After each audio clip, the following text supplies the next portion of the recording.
Tātou maua mai le nei tai a fau le ona ngale lei mano na lofa e ala lana puinga ma lana tau singa. Amen.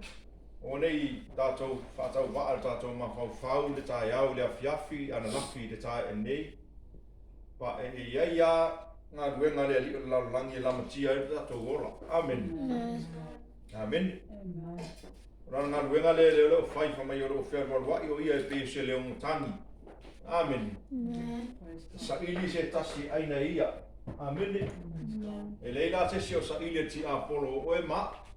Ta ua Kersiano le ngā lue mai ai le li o laulangi le mai leima na fili mana ai kia tonga fiti.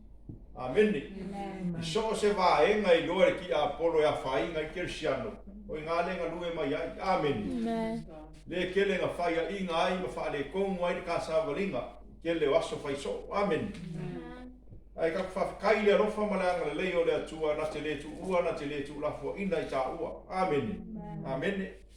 Lea foi nā o tātou mau ai nei mawhtanga le nei tai au ma tātou au lia mai ai le nei aso. Lea rofa marona ngale lei wa tātou manatu savalinga i le whaingo fie. Amen. Le whaingo fie savalinga. Ai whamaina i le apostolo e whaingo fie mea umapea i ai tātou le ali. O ai se tasi e whaasanga tau mai. Amen. Pea whai o nai a te oe o le ia te au le atua. Amen. E o lava i ngā luenga le fili mana mai le ia whai e whaasanga tau mai. A o ia ta ua le atua. E te langona lava lo ma rosi ma lo ma whanwhana. Amen. Te langona lava le wha ma rosi au o le atua. Le nganga o le atua, te langona lava le wha ma whanwhana le nganga o le atua lau sawalinga. Amen. Amen. E ei fo i taimi e ngalwa i tātou ma fau le mawhtanga me le atua ona o mea le tino ma mea tātou te ma fau le o langa le tino. Amen. Ai le ma whai ona malolo le puipuinga ma leo ngā le atua i ai tāua. Amen. Whamai le whai salamo ai salaurua tasi. Amen. O lo leo e le moe e le tuli moe e le moe la. Amen. Me le tātou te manatu i whai le alofa o tātou atua i ai tātou. I le ai se me ngata mai ai. Islam for us is never fail. Amen. Ka kou ia kau ke moe le po e kau ke le mga kua le atua. Pa e le moe le atua. Amen. O loo wha manu malua awa lofa o le atua i ai ka ua e le ngaka iso se mea ka wheo ai ai. O au fuafuanga, ma au porokalame, ma au mea whai. Ai o fore kai me ke ka oko e la e mano lo e le moe le atua. Amen. Ma ngaku lai le alofa le ise si alofa si ia. Amen. E whai le alofa o le tamama le tina i eri taimi e. Amen. Au le alofa o le atua is unconditional love. Amen. Le ai se tasi na te mawhaia le alofa le o le atua. Pei foi la o ia na alofa, mua i alofa mai. He love us first. Amen. O ia na mua i alofa mai. Ia mea la le tātou manatu i alofa o le atua. Amen. A wane i o tātou manatu o tātou malosi. Alleluia. Amen. A wane i tātou manatu o tātou iloa, o tātou poto, ma se mea o tātou whaia. Amen. Aia tātou mawhau whauro roto i le atua. Ana lese no le atua. E leise mea tātou te mwhai. Without God in our life, nothing is possible. Amen. Le aise mea tātou te mwhainga. Le ana lese no le atua. Mea la le tala noa tua i tātou a inga nei tai au. Mana tu natu au i lau sawalinga i le atua. Amen. Amen. Mana tu natu lau sawalinga i le atua. Le nei vai tau ma tātou sawalinga o tātou lata ma tātou wanga atu i taimi whainga tā. O loo mori mau ai a fionga le atua ia i tātou. Amen. O yaso whainga tā, o oso o yaso e ngata ai. Tātou wa aia mea tupu. Amen. Amen. Wa aia ea o tātou ulu, ua i whaita toa le a whia mai o le ari. Amen. E leo se taimi e toi whaata mala ai, o se taimi e toi wha palapala, o se taimi e toi ta alo ai lau samalinga i atua. Amen. O le taimi o le matua toa o lo tangata i le atua. La ngai whainga tāna tātou samalinga. Amen. Ina ia tātou maua le wha moe moe o leo o umana ia tāpena ina mo tātou. Amen. Pei foi o tātou wha longo e last Sunday. Amen. Kingdom Monday. A kako ma fau le malo le atua. E kau ke o ai ai malo le atua. Amen. But the kingdom of God is in you. Me nganga sau ai Yesu le lalolangi se sau a mailo no malo. Amen. Awa ka don't Awan mafau fa church, religion. Glory to God. Amen. Mafau fa malo, kingdom minded. Mga poa ho ka sa ini ay o kay kaway kauku. Amen. Afkailia tuwa ko fa do mas. Thank you, Jesus. Because a lot of Christians, they always thinking about religion. If I fear how the church, how their policy, how their religions go. Praise God. But we never thinking and kingdom minded. Amen. Kau ke leo ame o kako mafau ile ma lo ne kau ke kapenga ya. Amen. Amen. If you kako suinga pesa ngenga kala mo ale nganga le tua te mai au ngale le ia mal fa maoni ina u fa le mai. Ile fia lo wali. That is the end of time. Ole e nga mar kako fa moi inga ia kako fa le aku ile ma lo ne. Amen. Pe o fa yak for last week. The kingdom is in us. Pawal mele ko nga lo wokia mai wal au le kuam ka ko ora enta. Amen. Ele ko sa ilia sa kingdom kai me ke okia. Va mai. Leo ele pese nga ko usu fo yangi. Va mai o mele po ea. Malolo. It's talking about when you die, you come, you're finished. Amen. O mele po e malolo. Le au le le. You're waiting for that time. We all waiting for that time. Amen. But when the night is coming, when God calls us, no other time for us. Ele se kenge ko ka penga ai oi malo rea. Amen. Ele ko fakari kali sei e oki ora ala kai. Oki ropi lima finish. Finito.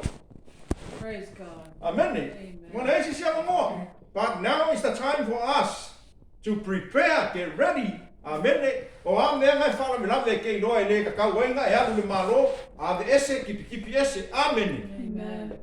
Amen. Praise God. Hallelujah. Mea voi nia pauale ngadu nga le ile fe lo wai. Le li o le leanga. E sango ka mo fai fa leanga we nga ia awange e mo wor fa mo le. Amen.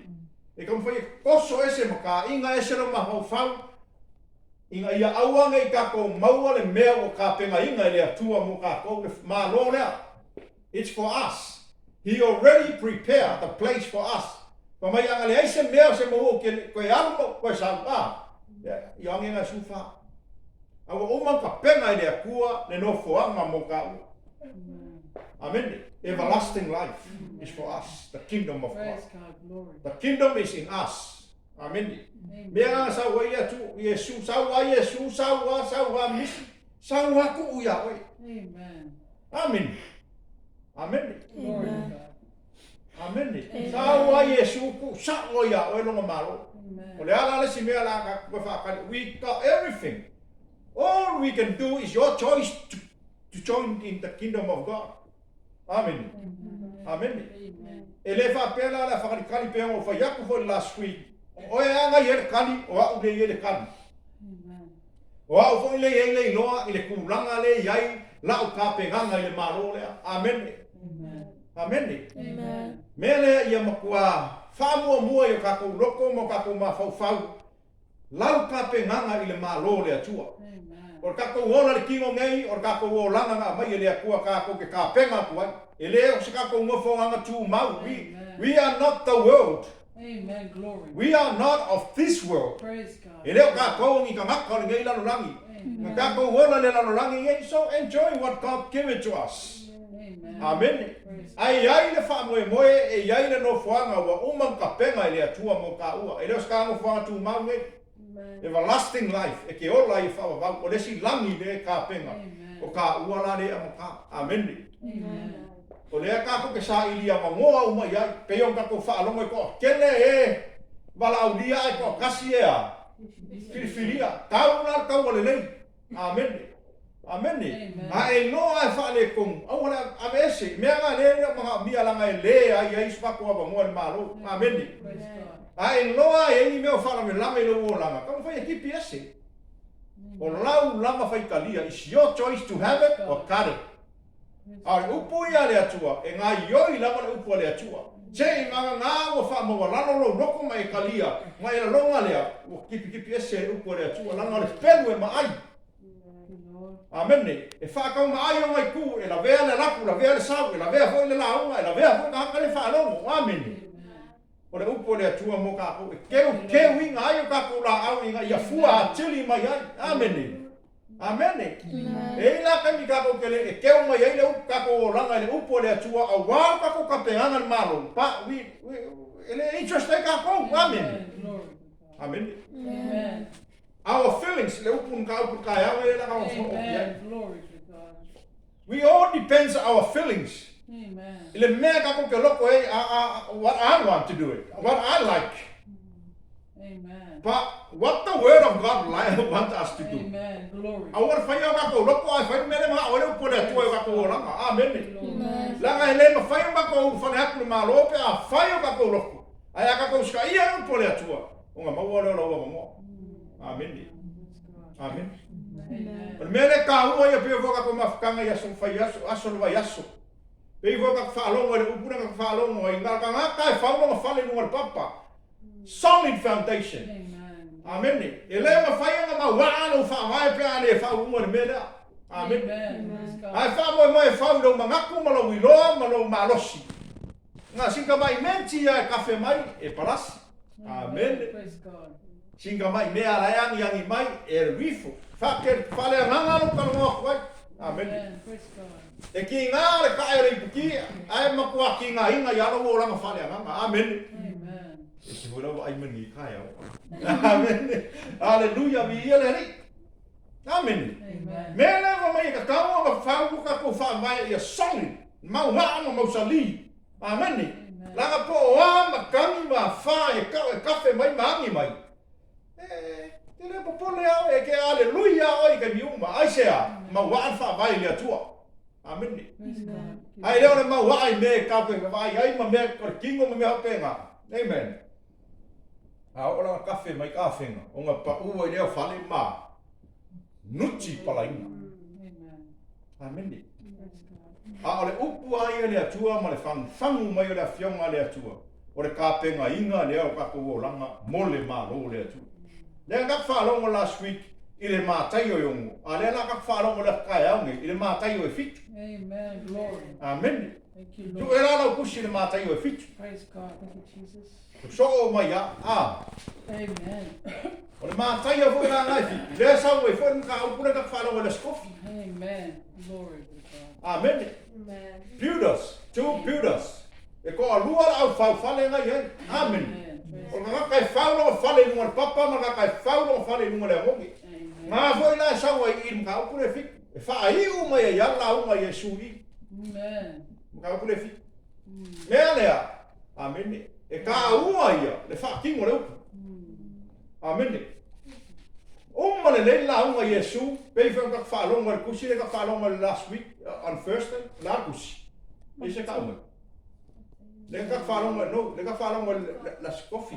La skofi le ka ngonga kuai, la kusi nga. Luka yongo, mai kauka kum ka aupu e whai a soka yaso. Amen. Luka yongo, whai upe whaongo ngat whaiva. Amen. Amen. Lego ka ngonga kwa the conclusion of the subject. Amen. Amen. Pa pe nga umana ng kaupura na ka whaongo ka yangai. A mai whai e sur conclusion ng kaupura fitu. E a mai na marika ka poko, ka whaongo ma. Sai. Ai. Ele roso poko nga lo whaongo, roku. Ele ai, ele roi ngaso poko. Amen. Amen. E noalo poko and the wisdom of God in you in a way whaatino ina rau po le atua. Amen. Lord. Mea the conclusion of all subject that Jesus preached yung au so makaka. A whaila o kaka poko. Whaila me umo kana ngoko ai. Amen. Amen. Amen. Amen. Pei whaila baka au pura ka wharongo ka ya ngi. Ya mo wala unga Yesu. Amen. O le kele yo mea la unga Yesu mga au pura. Amen. Ka pura fi. Amen. Amen. Kele yo mea la unga Yesu. Amen.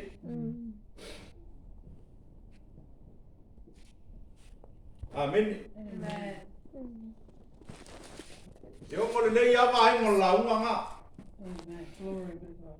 Maka au pe fiku. Mau amo ka kusi sei amen. Amen. Amen. Amen. Wow, mau amo ka kusi pa ia. Praise God. Pa au pe fiku fa au pe su koru su fa. Makau pe fiko na matai o fitu, fai ko su kolu ma su fa o fai upu nga ma sanginga fa long so ya. Amen. Amen. Mo ka ko ilo foi, mo ka ko fa long ai pe o ka ngo ko ke lo kai ka pa ai nga. Kilo mai ya kia ule ka la umaru ko le tua. Praise God. Amen. Amen. Pe o ka ngo ko ke lo kai ni. O le o ka ko ke le ka fa long o le upu la a. Amen. Wa ka upu ye. Amen. Kele ka fa long o le fai upu ya. Kele ka fa long o ke lo ka ko mala mala mai ai. A le ale me si le fai. Fakingo, fai upu, fakingo la upu la. Amen. Praise God. Fakingo la upu la fa mai ai fai upu ngai. Haleluya, kasi nga patro la unga Yesu. E o mo le nei patro vai nga la unga le. Ba ka ko fi. A maka mai ya don't judge people. Amen. Amen. Judging others. Amen. Vai nga longa lua, ask, seek and knocking. Vai nga longa kolu. The narrow gates le la ka fa longa ka ya. The way to the kingdom of God is narrow. Narrow. Fight open narrow. Narrow. Narrow. Everybody say narrow. Narrow. Narrow. Narrow. That's it. Or the way to the kingdom of God is narrow. That is the way for us Christians. Amen. Amen. Amen. Praise God. Amen. Glory to God. Le sin vai nga la nga Yesu le ka fa long way asa le sin vai nga. A tree and its fruits. Le pat le ka au kwa le. O le la au mo mafua. Amen. Amen. Sao le vai nga no le mo la nga Yesu ka au pula le I never knew you. Le fa long way le ka ku klesi. Le en nga ka ko sa balinga. Ele a nga ka ko fai loku mo ka fa lo ka ko mo Yesu. Al ke le go la oi. Amen. Glory to God. Yo dan mel Afrika fer ko ina me. Ai o la so fa singo ma ko mai ya. Sa na o ile ke le do. Amen. E la vea ma i vai nga lima. Na sa vai nga o mo la o Yesu, the two house builders. Le ka fa mo la skofi. Ah, Amen. o i vai nga mai ngol la nga ko Yesu ka ko. O mo le vai nga ka la nga. Amen. Amen. O mo le vai nga la nga ai fai un me le the two house builder. Fa winga ya ke o ma. O mea umana ia la unga Yesu. Don't judging others. Don't judge others. Amen. Amen. Hallelujah. Saul vai nga lua seek, knock Ask. and asking. Amen. O Amen. mea umma ia ka fai ka ua. Vai nga kolu the narrow path. Vai nga fa. Ke le go oi. Amen. The tree and its fruits. Amen. O mea umma ia ka kau o nga mau ai ka ua ke siang. Amen. Amen. Ele o mga o Yesu e fua mai fua le anga i bako o lama.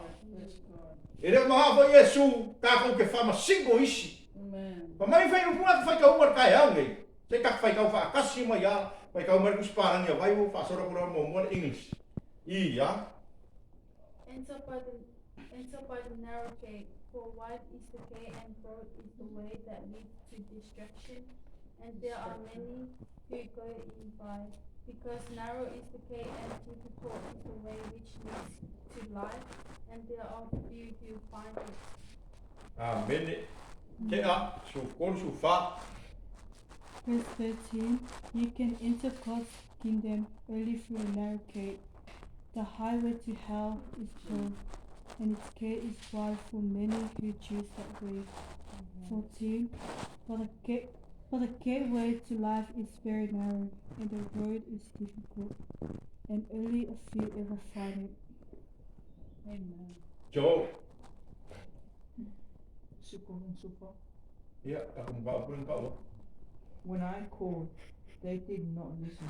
So when they called, I would not listen, says the Lord Almighty. I Wait. cut Matthew 7. Daar fai kon ka go. Matthew 7, 13, 14. Chapter 7, verse 13, 14. Ya, kamu su. Better fai ka le ma. Amen. Ya dari. Amen. Listening. It is hard. We talked about it this morning. Amen. The way to the kingdom, it is hard. Amen. It is narrow. Narrow path. Pamain vai au last week se sua tu se choma se fa longo mai pea. Pamain ka au last week. Kingdom minded. Amen. Apa ya omo. Ele se ma ka yunga. There's no 7. Huh? There's nothing like the 7. You too. Ya.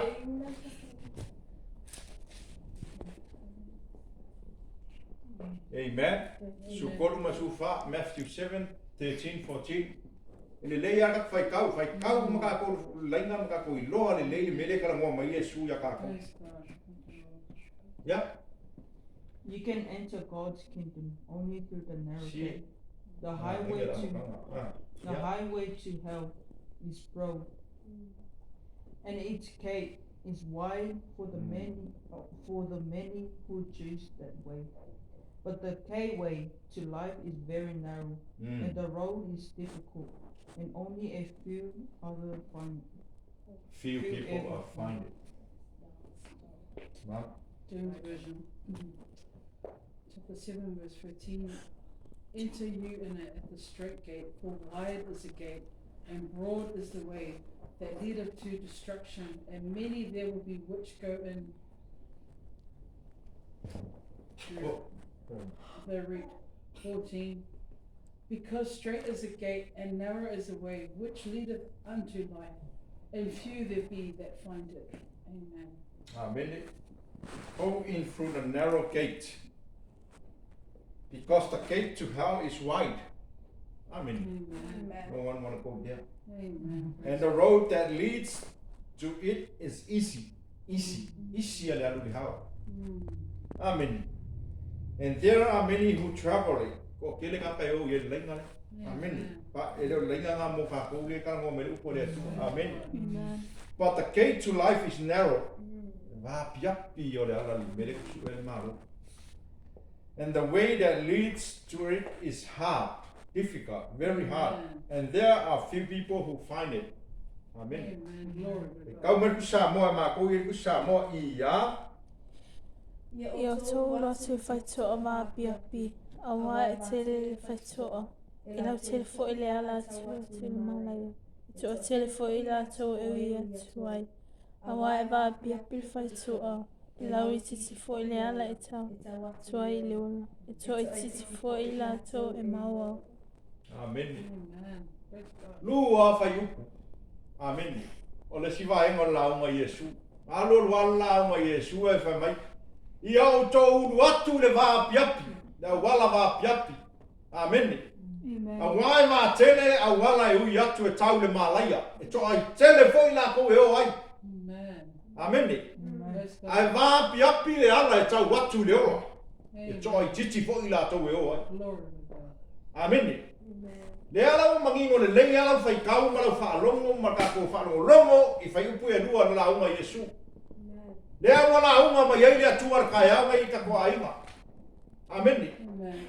Le awa kalangoa koe fo I pewa whaalongo le kingdom last week. Le awa o koe au mai le ala e ui ai le ola. Amen. Glory to God. Amen. Amen. E le awa kanga minded, kingdom minded last week. But the way to heaven, the way to that kingdom is narrow. Amen. Very narrow. Difficult and hard. It is hard. Amen. E le ko tele foi la ise u ia le ala le. Amen. Pei foi ka fa no mo le ska kom ka u pulisi po. E ko tele a e ka fe kulinga. Ai ko la iki e kau I mo kau. Amen. Ko tele ngala winga. Ai ko la iki e filfilia. Amen. O le mo ma filfilia ka ko le tua. Ai ele a mer filfilia ka ko le tua ma me ka ko ke ka alo ai fa pe o ma no. Ele lava le amor ka ko ka peganga le ola. Glory to God. Thank you, Lord. Amen. Thank you, Jesus. Ele lava le amor ka peganga le ola. Pe o fa yaku te lo kani. Ai no o yese me o fala me lava le ola. Kipi kare. Amen. Praise God. Ele fega ka ko me se ka kipi ai. Ele fega kipi ai fi fa no lunga. Kipi le o so kipi le sky kipi le fa ma ele fega kipi ai kipi le pura. Amen. Amen. The sword of the word, the sword of God, la ngang paia. Sword of the spirit. Amen. E kipi le upo le atua, le pelu le atua mai o e o e fa ka mai o mai ku. E o ai o filfilinga ma mangaku ma longonga, e o ai o I marrow O kako kong mero lolo i kong. E ke wha longa kua i o ma fau. E o i le upo le atua. Amen. Amen. Amen. Amen. That is all the way for us to prepare and get ready for the kingdom. O leo kako laka yaso whainga ka. O kako o aku yaso e ngakai. O le kaimi o le whaia ea o lungo le uno ke siamo ke ni e. Amen. E no se kaimi e koe whakaalo, whakamala, whakala pala pe o whaalonga le upo le atua. Amen. Praise God. E leo se kaimi foi koe makarang koe whai ia o whika i upo le atua. No. Amen. Leo a o mai ale upo le atua ma whakongongu mai. Alanga upo le upo ea o hai he ka kongu. Whakongu e ka kongu poko. Ma ka kongu i loa le hana i ora. Amen. Amen. Amen. Amen. Praise God. Ai o longa lame o le ka ke loa. O le ka ke malama. Ai ka ke le whaia. Amen. Glory to God. Amen. Amen. Ape o ke le o whea ku ke le o kaina. Straight up pai o upo le atua langa nganga le mai. O nganga Samoa. Amen. We all know the Samoan language. We know the English language. Straight down. All we need to get the instruction. Once you understand the instruction, you know what the instruction is, and you go and do it. Follow the instruction. We have to know what the instruction. Praise God. Amen. Amen. Amen. Mele le mo fia onga o le polo inga for us to obey, not for us to understand about it. Yes, it's good to understand, but the bottom line is to obey, do it. Amen. Amen. Praise God. O le kele ia le o langa le kau ke mana mana aka kau ke la wala kau mele sain o le alunga i o. Sa ora ia. Amen. Amen. Instruction, wa ai le instruction. Praise God. Glory. Ah, mai fulangi mea foi ke fai kau le instruction how to Amen. label that stuff, that products. Preach it. When you follow the instruction, e ka kai ia le instruction ngai le mea sa o le mea. Amen. Ka penga o mana po le atua.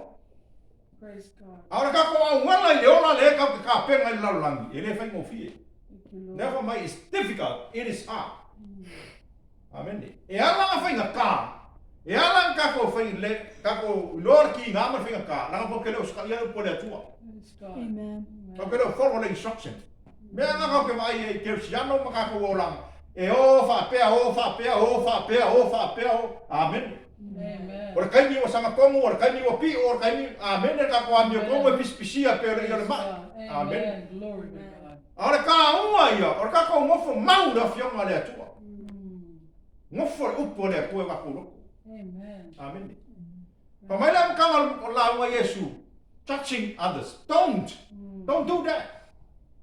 La ngai a mea o fa msimo riska ngaka. Ele hai Yesu o va ngor kingdom. Amen. Simple. Amen. Praise E God. a mea o fa ngo kala riska ngaka. Ele hai Yesu o va ngor le ola. Amen. Va vai va iki le ka kusue. Praise God. Leo ka ko fa lo ngai fa upu e lua ngau mai. Amen. Ia o ko yaku le ala va piapi. It means the narrow way. A wai va kele le ala e yaku i le malaya. O le mangingo. Mangingo e le instruction. Amen. Fa mai ala instruction. Ia o ko yaku le ala va piapi. Ah, okay, ka ko ira la va piapi. A fa ira la ka makau le va piapi o la vale le va ken fa mai. Ui le ala va piapi. La ngole ala va kele ka le malaya. Ah, okay. Okay le fialu malaya. Wa le instruction le o sa. Ah. A wai va kele le ala ka waku le Malaya. malaya. Ai va iki le ala ka waku le ola. E ko la ki foi se o ah fera le o le ola. Amen. Wa vai la ia fa mo fera instruction. A fa vai la fa ki ngonga wala ke u ia va pia. Ele fa mo fera. That's why the Bible say it's difficult. Singa ka ele loko le atua. Amen. Ka ka ke le no loko ma ka ya rofa fa ma ongi le kua e u ile ala le. Amen. Amen. Amen. Praise God. Ka penga va ku savalinga ile atu. Ile a nga ka fa longo le ko le atu ka ko lo. Ai ka ko aku fa mai. I don't know you. Amen. Amen. Praise God. O ke ele se ka ko fi o nga ko nga. Amen. Ke polonga no lang fa le nga. Polonga. Ai la ko fa mai le atu. Alu ia fa fo ke le do. Al ma ai ai mele ka fia fa per pesi ka fa ka ya me. Le au na le ie ma le fa ma oni u fa le mai. Amen. Amen. Vai ngā umanga re kau te mga awia. Amen. Amen. I rau mangingoa na ko upukai au ne. Praise God. Straight to your faith with who are you? Glory to God. A oroma whakingonga na re na kako wawai ko la whakingonga. Amen. Thank you, Lord. How can you walk through the narrow way Amen. and then you enter the kingdom of heaven? Amen. Amen. Praise God. Amen. Amen. O le kele o me e whala me lawe ka sawalinga keu siana.